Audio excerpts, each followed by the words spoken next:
ಶ್ರೀ ಕೃಷ್ಣಾಯ ನಮಃ. ಶ್ರೀ ಗುರುಭ್ಯೋ ನಮಃ. ನಿತ್ಯವೂ ನಾವು ನಾರಾಯಣಾಷ್ಟಾಕ್ಷರ ಮಂತ್ರವನ್ನು ಜಪ ಮಾಡಬೇಕು. ಇದು ಬಹಳ ಮುಖ್ಯ. ಇದನ್ನು ಮೂಲಮಂತ್ರ ಎಂಬುದಾಗಿ ಕರೀತಾರೆ.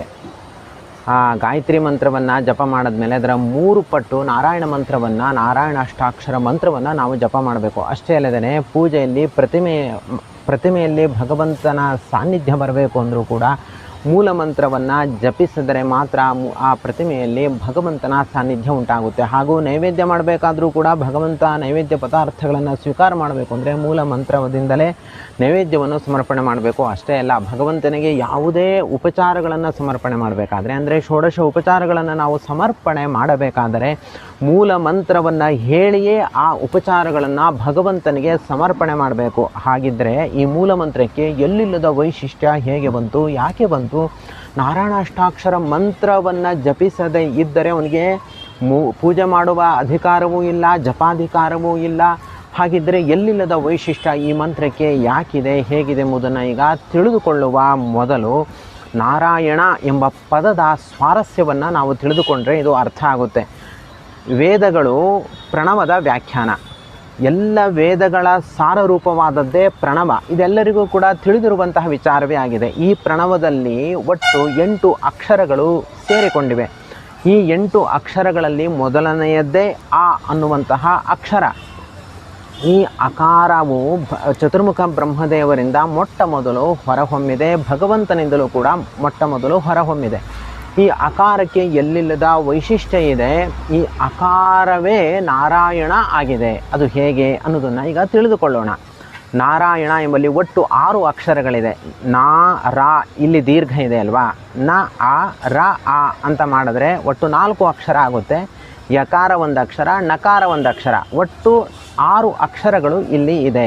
ಈ 6 ಅಕ್ಷರಗಳು ಕೂಡ ಆ ಎಂಬುದರ ಅರ್ಥವೇ ಆಗಿದೆ, ಅರ್ಥವನ್ನೇ ಪ್ರತಿಪಾದನೆ ಮಾಡ್ತಾ ಇವೆ.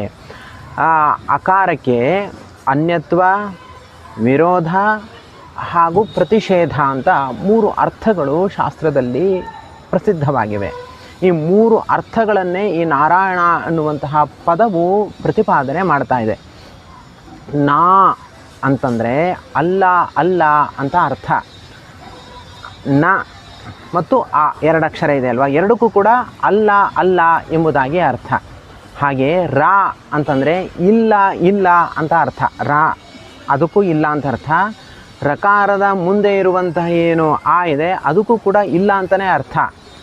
ಯಾ ಅಂತಂದರೆ ಇಲ್ಲವಾಗಿಸುವವನು ಅಂತ ಅರ್ಥ. ಯಾಪಯತೀತಿ ಯಾ.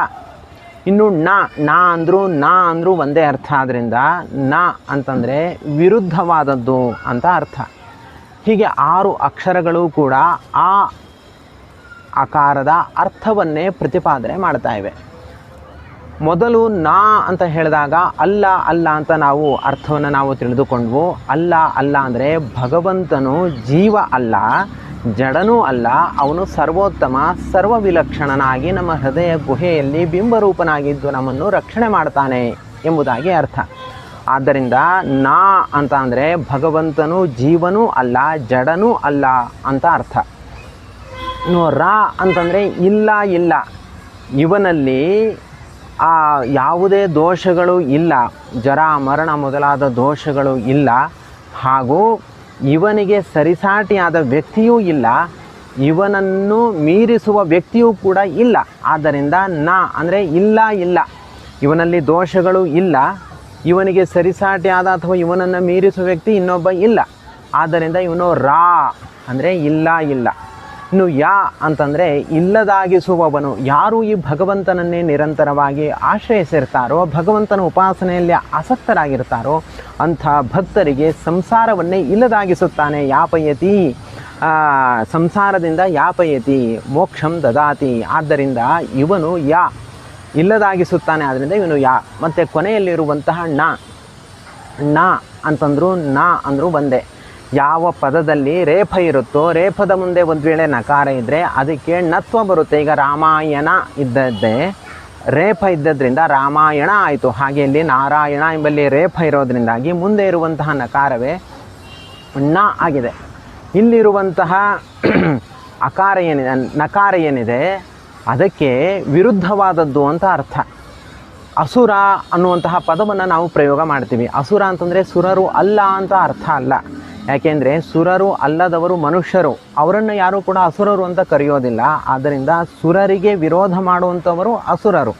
ಅಲ್ಲಿರುವಂತಹ ಅಕಾರಕ್ಕೆ ವಿರೋಧ ಅನ್ನುವಂತಹ ಅರ್ಥವನ್ನು ನಾವು ಹೇಗೆ ಹೇಳ್ತೀವೋ ಹಾಗೆ ಇಲ್ಲೂ ಕೂಡ ನ ಅಂತಂದರೆ ವಿರುದ್ಧವಾದದ್ದು ಅಂತ ಅರ್ಥ. ದೋಷಗಳಿಗೆ ವಿರುದ್ಧವಾದದ್ದು ಗುಣಗಳು. ಇಂಥ ಗುಣಗಳಿಗೆ ಭಗವಂತನು ಆಶ್ರಯನಾಗಿರೋದ್ರಿಂದಾಗಿ ಇವನು ನ ಎಂಬುದಾಗಿ ಕರೆಸಿಕೊಳ್ತಾನೆ. ಆದ್ದರಿಂದ ಅಂದರೆ ಗುಣಪೂರ್ಣನಾದ ವಸ್ತು ಆಗಿದ್ದಾನೆ ಭಗವಂತ. ಹೀಗೆ ನಾರಾಯಣ ಎಂಬಲ್ಲಿ ಒಟ್ಟು 6 ಅಕ್ಷರಗಳಿದೆ.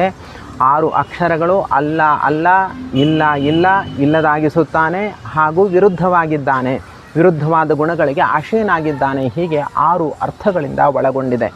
6 ಅಕ್ಷರಗಳು ಕೂಡ ಅಕಾರದ ಅರ್ಥವನ್ನೇ ಪ್ರತಿಪಾದನೆ ಮಾಡ್ತಾ ಇದೆ. ಈ ಪ್ರಣವದಲ್ಲಿ ಮೂಲ ಅಕ್ಷರ ಅಂದರೆ ಅದು ಅಕಾರ. ಅಕಾರದ ಅರ್ಥವನ್ನೇ ನಾರಾಯಣ ಎಂಬುವಂತಹ ಪದವು ಪ್ರತಿಪಾದನೆ ಮಾಡ್ತಾ ಇದೆ. ಅಂದರೆ ಸಮಸ್ತ ವೇದಗಳ ಸಾರಭೂತವಾದ ಪ್ರಣವಕ್ಕೂ ಮೊದಲ ಅಕ್ಷರವಾದ ಯಾವ ಅಕಾರ ಇದೆ, ಮೂಲ ಅಕಾರ, ಅದರ ಅರ್ಥವನ್ನೇ ಪ್ರತಿಪಾದನೆ ಮಾಡ್ತಾ ಇರೋದ್ರಿಂದ ನಾರಾಯಣ ಎಂಬ ಪದ ಏನಿದೆ ಇದು ಮೂಲ ಮಂತ್ರ ಎಂಬುದಾಗಿ ಕರೆಸಿಕೊಳ್ಳುತ್ತೆ. ಆದ್ದರಿಂದ ಪ್ರತಿಯೊಬ್ಬರೂ ಕೂಡ ಈ ನಾರಾಯಣ ಪದದ ಮಹಿಮೆಯನ್ನು, ಅರ್ಥವನ್ನು ತಿಳಿದು ಇದು ಯಾಕೆ ಮೂಲ ಮಂತ್ರ ಆಯಿತು, ಯಾಕೆ ಇದನ್ನು ನಾವು ನಿತ್ಯವೂ ಕೂಡ ಜಪ ಮಾಡಬೇಕು ಅನ್ನೋದರ ವೈಶಿಷ್ಟ್ಯವನ್ನು ತಿಳಿದು ನಾರಾಯಣ ಮಂತ್ರವನ್ನು ನಿತ್ಯವೂ ಕೂಡ ಜಪ ಮಾಡಬೇಕು. ಗಾಯತ್ರಿ ಮಂತ್ರ ಜಪವನ್ನು ಮಾಡಿದ ಮೇಲೆ 3 ಪಟ್ಟು ನಾರಾಯಣ ಅಷ್ಟಾಕ್ಷರ ಮಂತ್ರವನ್ನು ಜಪ ಮಾಡಬೇಕು. ಪೂಜಾ ಕಾಲದಲ್ಲಿ ಪ್ರತಿಯೊಂದು ಸಂದರ್ಭದಲ್ಲಿಯೂ ಕೂಡ ನಾರಾಯಣ ಅಷ್ಟಾಕ್ಷರ ಮಂತ್ರವನ್ನು ಹೇಳಿಯೇ ಪೂಜೆಯನ್ನು ಭಗವಂತನಿಗೆ ಸಲ್ಲಿಸಬೇಕು. ಈ ದೃಷ್ಟಿಯಲ್ಲಿ ನಾವು ಭಗವಂತನ ಆರಾಧನೆಯನ್ನು ಮಾಡಿದ್ರೆ ಭಗವಂತನ ದಿವ್ಯವಾದ ಅನುಗ್ರಹಕ್ಕೆ ನಾವು ಪಾತ್ರರಾಗ್ತೀವಿ ಎಂಬುದಾಗಿ ಹೇಳ್ತಾ, ಸಾಧಕರೇ ಈ ನಾರಾಯಣ ಅಷ್ಟಾಕ್ಷರದ ಮಹಿಮೆಯನ್ನು ನೀವೀಗಾಗಲೇ ತಿಳಿದ್ರಲ್ಲ. ಇಂಥ ನಾರಾಯಣ ಅಷ್ಟಾಕ್ಷರದಿಂದ ಕೂಡಿರುವ ಪೂಜೆಯನ್ನು ನೀವು ಮಾಡಬೇಕು ಅಂತಂದರೆ ಜಗದ್ಗುರು ಶ್ರೀ ಮಧ್ವಾಚಾರ್ಯ ಸಿದ್ಧಾಂತ ಪ್ರತಿಷ್ಠಾನದಿಂದ ಪ್ರಕಟಣೆಗೊಂಡಿರುವಂತಹ 30 ಪುಸ್ತಕಗಳುಳ್ಳ ಒಂದು ಬಾಕ್ಸನ್ನು ನೀವು ಕೂಡ ನಿಮ್ಮ ಮನೆಗೆ ತರಿಸಿಕೊಳ್ಳಿ. ಅದರಲ್ಲಿ ಭಗವಂತನ ಪೂಜಾ ವಿಧಾನವನ್ನು ಹಾಗೂ ವ್ರತಗಳಲ್ಲಿ ಬರುವಂಥ ಅನೇಕ ಪೂಜಾ ವಿಚಾರಗಳನ್ನು ಕೂಡ ಸುಲಭವಾಗಿ ಪ್ರತಿಯೊಬ್ಬರಿಗೂ ಕೂಡ ಅರ್ಥವಾಗುವಂತೆ ತಿಳಿಸಲಾಗಿದೆ. ಅದಕ್ಕಾಗಿ ನೀವು ಸಂಪರ್ಕಿಸಬೇಕಾದ ದೂರವಾಣಿ ಸಂಖ್ಯೆ ಹಾಗೂ ವಿಳಾಸ ಹೀಗಿದೆ. ಸರ್ವಗುಣ ಸಂಪೂರ್ಣ ಸರ್ವದೋಷ ವಿವರ್ಜಿತ ಪ್ರಿಯತಾಂ ಪ್ರೀತೇವಾಲಂ ವಿಷ್ಣುರ್ಮೇ ಪರಮ ಸುಹೃತು. ಶ್ರೀಕೃಷ್ಣಾರ್ಪಣಮಸ್ತು.